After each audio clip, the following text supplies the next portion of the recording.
সালামু আলাইকুম, সম্মানিত ভিউয়ার্স, সকলকে স্বাগত জানাচ্ছি। কিছু কথা বলতে চাই সাম্প্রতিক প্রসঙ্গ নিয়ে, সাম্প্রতিক বিষয়াবলী নিয়ে। আমরা ইদানিং লক্ষ্য করছি যে কিছু কিছু ছাত্রনেতা, বৈষম্য বিরোধী ছাত্র আন্দোলনের সমন্বয়করা কিছু কিছু ক্ষেত্রে অসংলগ্ন কথাবার্তা বলছেন। তারা শালীনতা বিবর্জিত কিছু কথাবার্তা বলতেছেন রাজনৈতিক নেতৃবৃন্দ নিয়ে।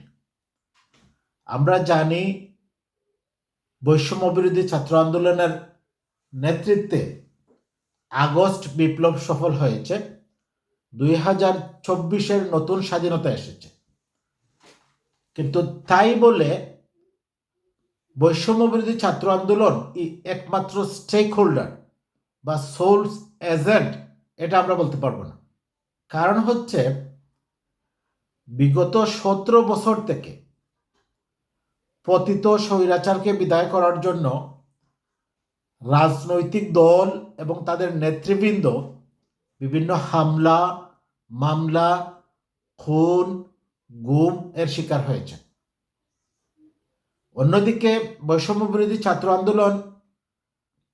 আন্দোলন করেছে মাত্র জুলাই 1 তারিখ থেকে অগাস্টের 5 তারিখ পর্যন্ত, 1 মাস 5 দিন। অথচ রাজনৈতিক দল এবং নেতৃবৃন্দ আন্দোলন সংগ্রাম করেছেন 17 বছর। এই আন্দোলন করতে গিয়ে অনেক ভাই, অনেক বোন তাদের প্রিয় স্বজন হারিয়েছেন, কেউ স্বামী হারিয়েছেন, কেউ সন্তান হারিয়েছেন, কেউ ভাই হারিয়েছেন। এইভাবে অবর্ণনীয় একটি সময় পার করেছে দেশের মানুষ। রাজনৈতিক দলের যে নেতৃবৃন্দ যে ক্রসফায়ারের শিকার হয়েছে, গুমের এবং খুনের শিকার হয়েছে, ওইসব পরিবারের দুঃখ দুর্দশা কি এই 1 মাস 5 দিন থেকে কম? আমরা জানি সাধারণ ছাত্ররা আন্দোলন করতে গিয়ে অনেক আহত হয়েছে, নিহত হয়েছে, অনেক পরিবার ক্ষতিগ্রস্ত হয়েছে। আমরা এটা জানি এবং মানি। এই জন্য আমরা তাদের প্রতি সহমর্মিতা জানাই, তাদের এই আত্মত্যাগ আমরা শ্রদ্ধার সাথে দেখি। কিন্তু তাই বলে রাজনৈতিক দলের যে 17 বছরের আন্দোলন সংগ্রাম, তাদের জেল জুলুম, লক্ষ লক্ষ মামলা, 40-50 লক্ষ আসামি, খানি নাই, বোয়া নাই, গুম নেই, জঙ্গলে রাত্রি যাপন, এটা বছরের পর বছর, 17 বছর। এই 17 বছরের আন্দোলনকে 1 মাস 5 দিনের আন্দোলন দিয়ে খাটো করে দেখার কি কোনো সুযোগ আছে?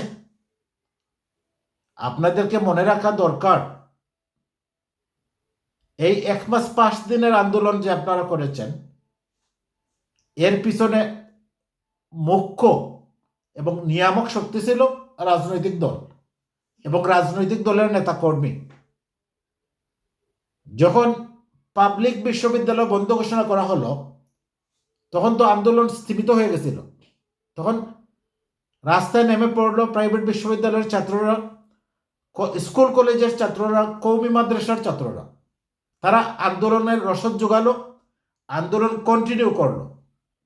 যখন পাবলিক বিশ্ববিদ্যালয় বন্ধ ঘোষণা করা হলো, হলগুলো বন্ধ ঘোষণা করা হলো, তখন তো এদেশের সাধারণ ছাত্র সমাজ এবং প্রবাসীরা, আর রিপিটেড 1.5 কোটি প্রবাসী এই আন্দোলনের অন্যতম নিয়ামক শক্তি। তারা লেখালেখি করেছে, বক্তব্য বিবৃতি দিয়েছে, মিছিল মিটিং করেছে, মানববন্ধন করেছে এবং শত শত হাজার হাজার ভিডিও দিয়ে অনলাইনকে সরগরম রেখে আন্দোলনের রসদ জুগিয়েছে। আপনাদের বলে গেলে চলবে না যে আপনারাই একমাত্র স্টেক হোল্ডার এই আন্দোলনে। না না, এটা যদি আপনারা মনে করেন, আপনারা বোকার স্বর্গে বাস করছেন। আপনারা বোকার স্বর্গে বাস করছেন।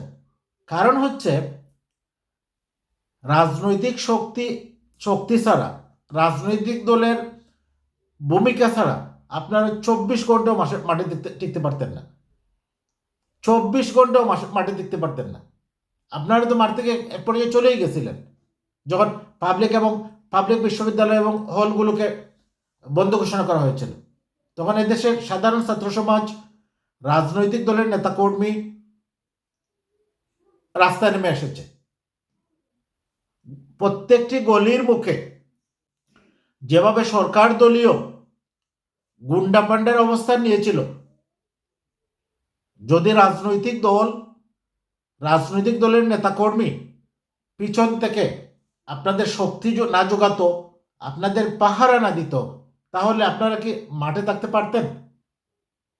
আপনারা যখন কথা বলবেন শালীনভাবে বলা দরকার রাজনৈতিক দল সম্পর্কে এবং রাজনৈতিক দলের নেতৃবৃন্দ সম্পর্কে। অন্যথায় সাধারণ মানুষের কাছে আপনাদের সম্পর্কে ভুল মেসেজ যাবে। আমরা চাই না বৈষম্য বিরোধী ছাত্র আন্দোলনের সমন্বয়করা বিতর্কিত হোক তাদের বক্তব্যের কারণে, তাদের কর্মকাণ্ডের কারণে। আপনারা আপনাদের কথা বলার সময়, আপনাদের বক্তব্য বিবৃতি দেওয়ার সময় সচেতনভাবে দেওয়া উচিত বলে আমরা মনে করি। কারণ কোনো রাজনৈতিক দলের আন্দোলন, রাজনৈতিক নেতাকর্মীদের আন্দোলন এবং তাদের নেতাদের ত্যাগ আপনারা খাটো করে দেখতে পারেন না। কারণ হচ্ছে একদিনেই বা এক মাসেই স্বৈরাচারের পতন হয়ে গেছে, এটা যদি মনে করেন এটা ভুল করছেন। এই স্বৈরাচারকে পতন করতে দাপে দাপে দাপে দাপে রাজনৈতিক দলগুলো আন্দোলন করে এমন একটি পর্যায়ে নিয়ে এসেছে যেখানে ছাত্র আন্দোলনের ডাকে, বৈষম্য বিরোধী ছাত্র আন্দোলনের ব্যানারে দেশ ঐক্যবদ্ধ হয়েছিল এবং শেষ পর্যন্ত পতিত স্বৈরাচার পালিয়ে যেতে বাধ্য হয়েছে। তো এই ছিল আজকের মতো। সবার জন্য শুভকামনা। আল্লাহ হাফিজ।